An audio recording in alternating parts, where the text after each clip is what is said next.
love this car. Going through the gears is the best thing in the world.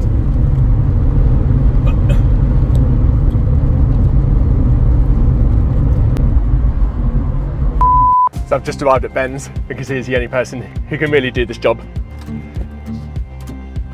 Can just about get it out of gear. Let's go and see Ben. He loves working on this car.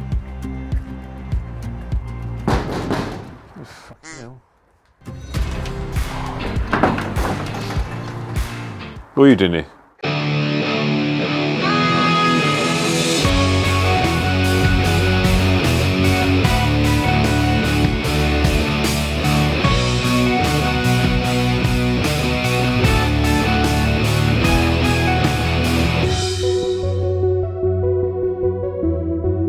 Welcome to Southeast Mk2 Golfs. Today, we are having a look at my ever reliable 3.2 VR6 because we have a clutch issue.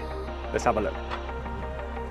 Now, I think it is the clutch fork which is the issue because a similar thing happened a number of years ago. I can't get it in gear very easily. It won't come out of gear very easily.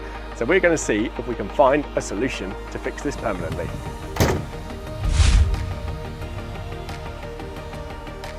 We're going to have to disconnect your battery and you're going to lose your radio stage.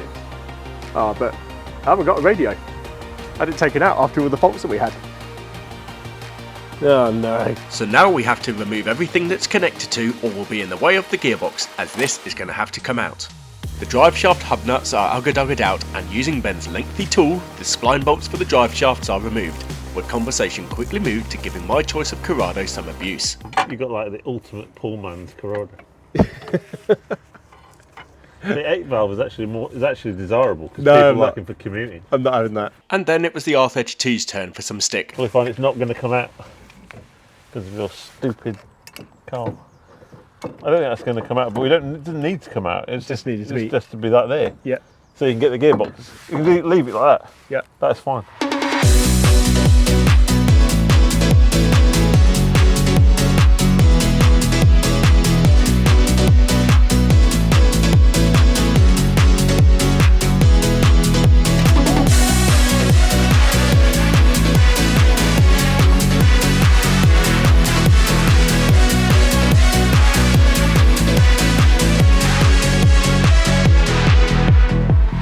You've got your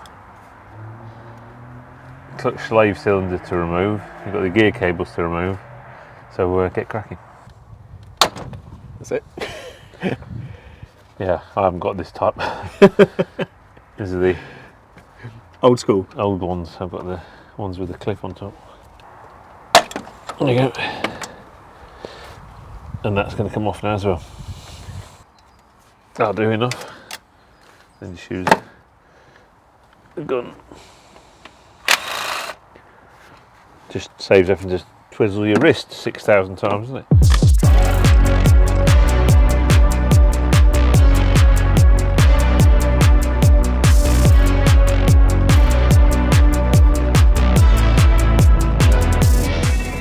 You're now doing 0 mile an hour. Well, it did that actually after I put the engine back in. It didn't work properly, so yeah. If we can get to it, it might be a bit wedged because of this. Oh, is that cable tied in? That might be a problem. So you might have to undo that. Oh no, what, my VW approved? It's not going to be approved. Power steering. The gearbox moves, it's going to probably try and rip that out, isn't it? That's what I just did for the track day. It really needs to be up higher. With the drive shafts removed, we've undone the gear shifter cables, we've undone the speedo cable, and we've just got to do the wiring to the starter motor now, which has given us a fair amount more space. And now we'll undo the slave cylinder for the clutch and we'll do the mounts. Reverse switch off.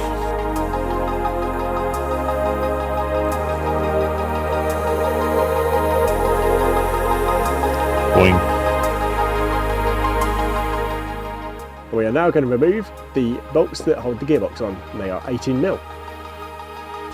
Now we've gone a bit overkill and gone for Mr. Engine Support crane thing.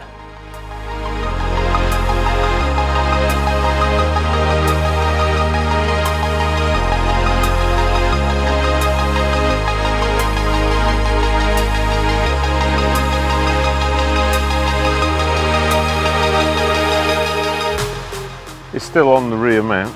Yep. The rear engine mount. So we're safe now. Exactly. So next step is remove the gearbox mount, isn't it? The bracket anyway. Front engine mount bracket and gearbox mount. Okay, let's go. To avoid damage to the cam position sensors once the chain is under full tension, these are unplugged.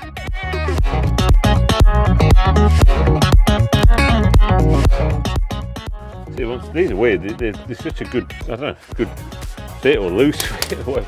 As soon as they're undone, they just go. So the gearbox is now just really just sitting on the clutch. Excellent. And whatever's So it should just literally wiggle free. Joined it together. Okay. So all it took to free the engine and gearbox is that. It was a bit tight. Getting near the sump and just done. Good work. So removing this gearbox bracket is just not It's fun. awkward. It is awkward, yes. You've got brake pipes in here, you've got the rear mount in the way. Well, this mount always gets in the way trying to take it out. What a knob. It's at this point the car starts to fight us, just for a change. Is there some weird thing? It doesn't have bolts. I have no idea. They push in, not. Yeah, these are pushing cups. So it'll push out then. I don't know. Yeah, these are push cups, not bolt cups. Oh, so does that mean you can pull it out? I have no idea. I think Ben really appreciates my level of expertise I can provide.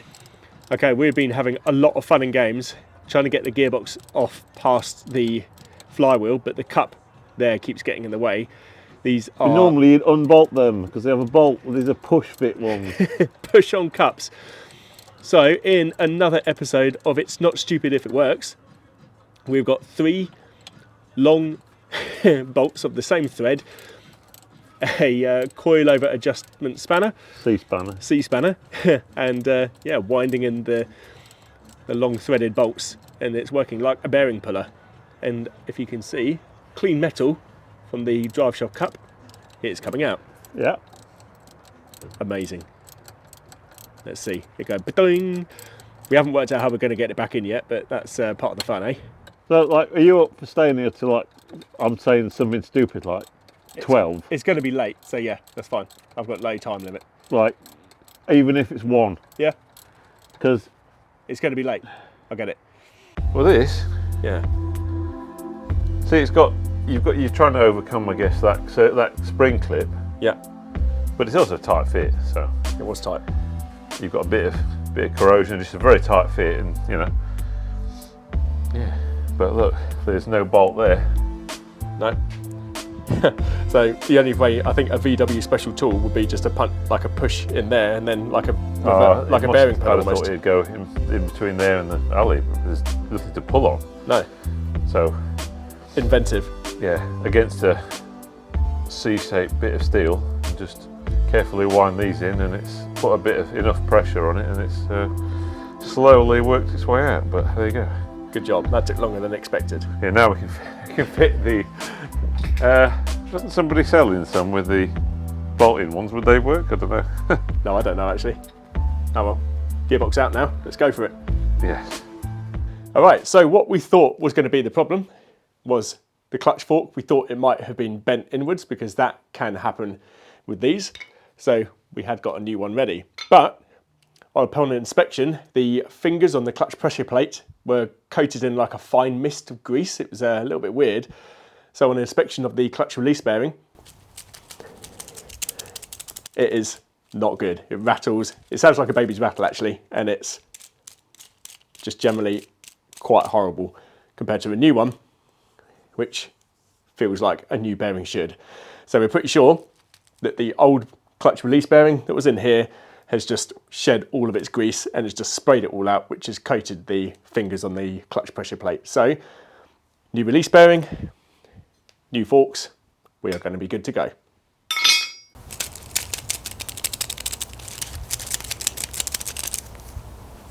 That's how it should be.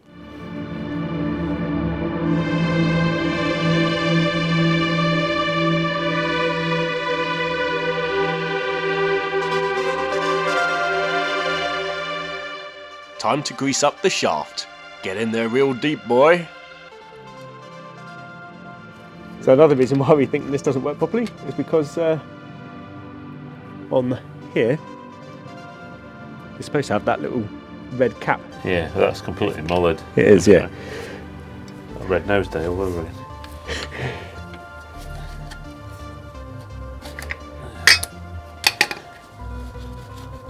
Took all my strength to undo that. Good job I have all this stuff lying around. It is. Blur, bliss.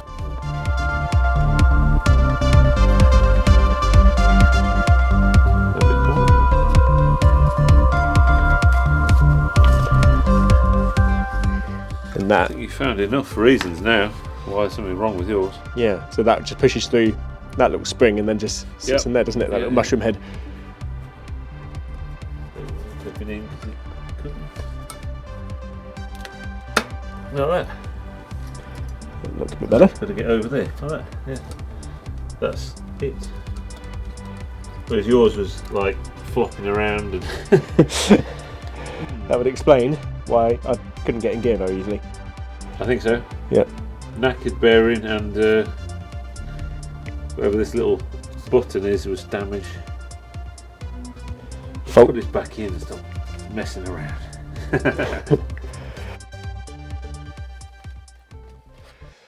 So we have removed the clutch pressure plate here and the friction plate off the engine, which is here, but we will not ask too many questions as to why the engine is now here and the car is there without an engine in it. However, the clutch spring fingers, as you can see, have had a bit of heat. When I say a bit of heat, a lot of heat gone through these from where the release bearing was collapsing, a lot of heat generating through that as it's spinning, pressing up against that, and therefore heat going through metal, it affects the characteristics of it, so therefore it's probably not springing like it should do, and that is probably the cause of our problems.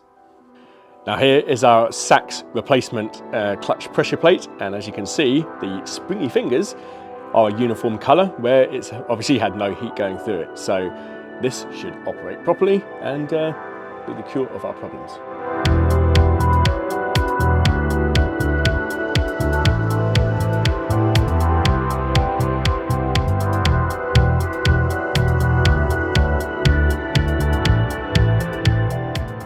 The clutch pressure plate bolts are replaced and they are torqued to 20 Newton meters. And whilst we have full access, it makes sense to do some other jobs, like replacing the front engine mount. Old one clonking around the Christmas tree.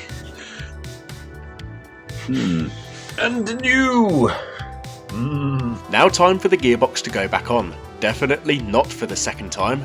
No, we definitely have no need to do this job twice, because I obviously wouldn't only order just the release bearing and fork to then discover on the first drive that the problem remains, as the cooked pressure plate fingers were in fact the likely cause.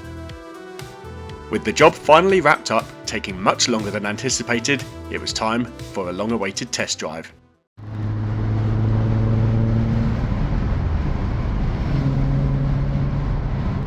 So with the clutch all changed, the gears are now working perfectly. It feels so great to be driving this car on a day like today.